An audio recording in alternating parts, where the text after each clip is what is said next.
রাষ্ট্রপতি মোহাম্মদ শাহাবুদ্দিনের পদত্যাগের পর দেশের নতুন রাষ্ট্রপতি কে হচ্ছেন তা নিয়ে রাজনৈতিক অঙ্গনে শুরু হয়েছে জোর আলোচনা। সংবিধান অনুযায়ী ৯০ দিনের মধ্যেই হবে নতুন রাষ্ট্রপতি নির্বাচন। সংসদের সংখ্যাগরিষ্ঠতা থাকায় বিএনপির মনোনীত প্রার্থীর নির্বাচিত হওয়ার সম্ভাবনাই বেশি।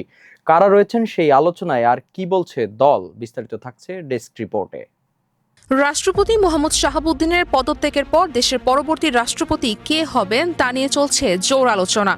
বিএনপি বলছেন দলের ভেতর থেকেই গ্রহণযোগ্য ও বিশ্বস্ত একজনকে রাষ্ট্রপতি হিসেবে মনোনয়ন দেয়া হবে, তবে চূড়ান্ত সিদ্ধান্ত নেবে দলের স্থায়ী কমিটি।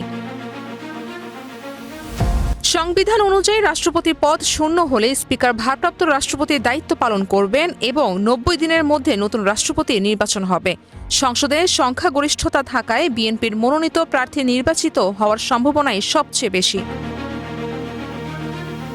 আলোচনায় রয়েছে মির্জা ফখরুল ইসলাম আলমগীর, ডক্টর খন্দকার মোশাররফ হোসেন, ডক্টর মঈন খান, নজরুল ইসলাম খান, গয়েশ্বর চন্দ্র রায়, স্পিকার হাফিজউদ্দিন আহমদ এবং আলতাফ হোসেন চৌধুরীর নাম। দলীয় নেতারা বলছেন রাজনৈতিকভাবে অভিজ্ঞ, নৈতিকভাবে গ্রহণযোগ্য এবং দলের প্রতি বিশ্বস্ত ব্যক্তিকে রাষ্ট্রপতি করা উচিত। তবে শেষ পর্যন্ত সিদ্ধান্ত আসবে বিএনপির সর্বোচ্চ নীতি নির্ধারণী ফোরাম থেকেই। রাজিয়া সুলতানা কেয়া, প্রাইম টিভি।